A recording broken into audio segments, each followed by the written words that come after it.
আমি রেশমি from Mumbai and welcome you to a new video. I know আমি জানি আমি too late but definitely better late than never. চলে এসেছে one of the most anticipated cinema, Bangla cinema এই মুহূর্তে দাঁড়িয়ে, যেটা কিনা বাংলাদেশে জাস্ট আগামীকাল রিলিজ করতে চলেছে, তুফান। মেগাস্টার শাকিব খানের সিনেমা তুফান, সেটারই ট্রেলার গতকাল বিকেলবেলা হঠাৎ করে বেরিয়ে গেল। ডেফিনেটলি সেটার একটা মোটামুটি টুকটাক চারিদিকে শোনা যাচ্ছিল যে বেরোতে পারে, আর মানুষজন এত দিন ধরে অপেক্ষা করছেন, সেই কবে টিজার বেরিয়েছে, আমাদের টিজার বের করে দিয়ে উস্কে দিয়েছে, এবং তারপর থেকে আমরা এতটা এক্সাইটেড হয়ে ওয়েট করছি যে কবে ট্রেলার আসবে এবং ডেফিনেটলি সিনেমাটা কবে আসবে। যদিও আপনারা যদি না জেনে থাকেন, আমি জাস্ট ছোট করে বলে দিই, ইন্টারন্যাশনালি অর্থাৎ ভারতবর্ষে এবং অন্যান্য দেশে রিলিজ হচ্ছে এটা 28শে জুন, কিন্তু আগামীকাল 17ই জুন ঈদের দিনে রিলিজ হচ্ছে এটা বাংলাদেশে। তো ডেফিনেটলি বাংলাদেশের দর্শকদের জন্য এটা একটা ব্রাউনি পয়েন্ট যে তারা আগে দেখছে, আমরা পরে দেখবো। বাট এনিওয়ে, আমার মনে হয় এই ধরনের সিনেমা ওয়ার্থ ওয়েটিং। যাই হোক, তো সেটার ট্রেলার রিলিজ করে গেছে। তো এরকম একটা অ্যান্টিসিপেটেড সিনেমার ট্রেলার কীরকম লাগতে পারে, ঠিক যেরকম লাগতে পারে আমার মনে হয় যেরকম হওয়া উচিত অ্যাকচুয়ালি, ঠিক সেরকমই হয়েছে। এতটুকু ডিসঅ্যাপয়েন্ট করেননি রায়হান রফি।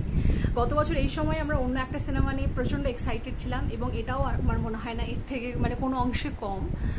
তো সেক্ষেত্রে ট্রেলারটা কেমন লাগলো, তো সবার প্রথমে আমার মনে হয় যেটা বলা দরকার সেটা হচ্ছে যে এই ধরনের সিনেমা মানে আমরা টিজার বলুন বা পোস্টার বলুন, সেখানে দেখে মোটামুটি তো একটা আন্দাজ করতে পেরেছিলাম যে কী ধরনের সিনেমা হতে চলেছে। মানে রেবেলিয়াস যে ব্যাপার স্যাপারগুলো আমরা দেখতে চলেছি, যেটা আমরা এতদিন সাউথের সিনেমায় দেখেছি বা বলিউডে দেখেছি, সেটার কতটা সম্ভব আমরা প্রচুর এরকম আলোচনা করতাম। তো সত্যি রায়হান রফি দেখিয়ে দিয়েছেন যে বাংলা সিনেমাও এরকম করা যায়। সিরিয়াসলি টিজারে যেটার ঝলক ছিল আমরা দেখে সাংঘাতিক এক্সাইটেড হয়ে গিয়েছিলাম। ট্রেলার ডেফিনেটলি তার এক্সটেন্ডেড ভার্সন, এবং সেটা দেখে আরও অ্যাসিওর হওয়া যাচ্ছে যে সিনেমাটা কি সাংঘাতিক একটা কিছু আনতে চলেছে আমাদের দর্শকদের জন্যে।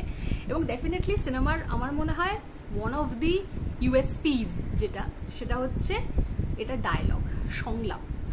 দুর্দান্ত কিছু সংলাপ রয়েছে, মানে এমন কিছু সংলাপ যেগুলো কিনা মানে হয় না হলে দেখার মতো ওয়ার্দি, মানে যেখানে হলে সিটি পড়ে, মানুষ চেয়ার ফেয়ার ভেঙে দেয় উত্তেজনার চোটে, সেই ধরনের সাংঘাতিক ভরপুর রয়েছে সংলাপে।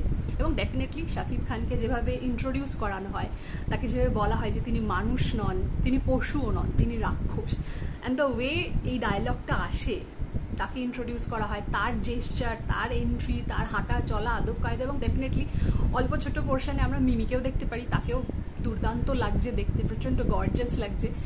একটা ছোট্ট ডান্স নাম্বার রয়েছে, সেই গানটা যদিও আমরা এখনো শুনতে পাইনি। এবং ডেফিনেটলি চঞ্চল চৌধুরী রয়েছেন, তিনিও কিন্তু একটা সাংঘাতিক বড় আকর্ষণ, এবং আরও অনেকেই রয়েছেন বাংলাদেশের দারুণ দারুণ কলাকুশলীরা, যারা প্রত্যেকে টপ নচ পারফরমেন্স দিয়েছেন। তো আশা করাই যায় এরকম একটা প্রজেক্ট সাংঘাতিক একটা কিছু আসতে চলেছে। Anyway, looking forward to 28 June, কারণ আমরা তো ওই দিনই দেখতে পারবো। আর আগামীকাল রিলিজ হচ্ছে, ডেফিনেটলি তার রিভিউজ, তার চারিদিকে কি চলছে, মানুষজন কতটা এক্সাইটেড ছিল, দেখার পর আরও কতটা এক্সাইটেড হয়ে গেলো, সেই খবরগুলোও নিশ্চয়ই আমরা পাবো। যদি সম্ভব হয় আপনাদের সাথে সেটাও শেয়ার করবো। এনিওয়ে, আমার তো ট্রেলারটা দুর্দান্ত লেগেছে, আমার মনে হয় না নতুন করে বলার কিছু রয়েছে, এবং আপনারাও নিশ্চয়ই অলরেডি দেখে ফেলেছেন। যদি না দেখে থাকেন, এটা যদি হয়ে থাকে, আমার মনে হয় এটা সম্ভব, তাহলে ডেফিনেটলি দেখে নেবেন। অলরেডি বেরিয়ে গেছে তুফানের ট্রেলার। আমার তো যেটা বললাম কেমন লেগেছে শেয়ার করলাম, আপনাদের কেমন লেগেছে সেটাও এই ভিডিওর কমেন্ট সেকশনে শেয়ার করতে ডেফিনেটলি ভুলবেন না। আবার চলে আসবো নতুন ভিডিও নিয়ে। টাটা।